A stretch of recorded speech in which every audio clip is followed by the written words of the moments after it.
का नागरिक हूँ। छत्रपति शिवाजी महाराज और अशोक सम्राट जैसा राजा था। मैं उस देश का नागरिक हूँ जहाँ हर 50 मिनट पर रंग, रूप और पहनावा बदल जाता था। मैं उस देश का नागरिक हूँ जिसे अपने भूगोल से पहले इस ब्रह्मांड का भूगोल समझ आया था। माननीय अध्यक्ष महोदय, मंचावर उपस्थित सर्व शिक्षकांना, इथे उपस्थित माझ्या मित्र आणि मैत्रिणींनो, सर्वांना माझा नमस्कार। माझे नाव समर्थ रमेश शिंदे आहे। जसे की आपण आज जाणता, आपल्या भारताचा 77वा गणतंत्र दिवस म्हणजे प्रजासत्ताक दिन साजरा करण्यासाठी मित्रांनो, आपल्या भारताला 15 ऑगस्ट 1947 रोजी स्वातंत्र्य मिळाले। पण त्या स्वातंत्र्याला हकार मिळाला तो म्हणजे 26 जानेवारी 1950 रोजी, कारण त्या दिवशी आपलं संविधान लागू झालं होतं। परंतु आज आपण हे विसरत आलोय की ज्या स्वतंत्र भारतात आपण जगतोय त्याला स्वातंत्र्य करण्यासाठी आपल्या पूर्वजांनी वर्षानुवर्षाच्या गुलामगिरीविरुद्ध लढताना अंग्रेजी सरकारचे अत्याचार सहन केले। हसत हसत फाशीच्या दोरखंडाचं चुंबन घेतलं, बलिदान दिले।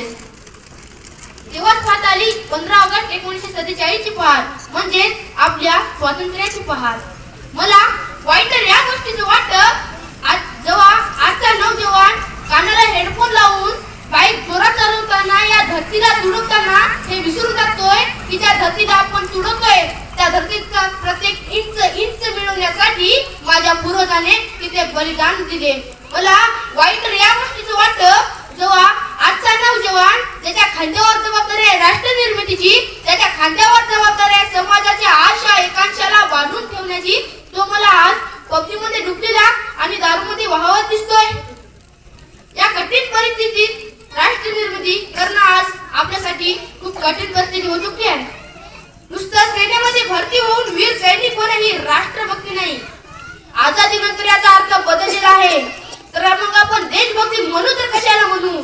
तर बेमानीला साईडला ठेवून इमानदारीने केलेलं प्रत्येक काम आहे देशभक्ती। कर्तव्य दक्षतेचं पालन करणं ते आहे देशभक्ती। एका गरीब कुटुंबातील म्हाताऱ्याला औषध दिली जाईल ते आहे देशभक्ती।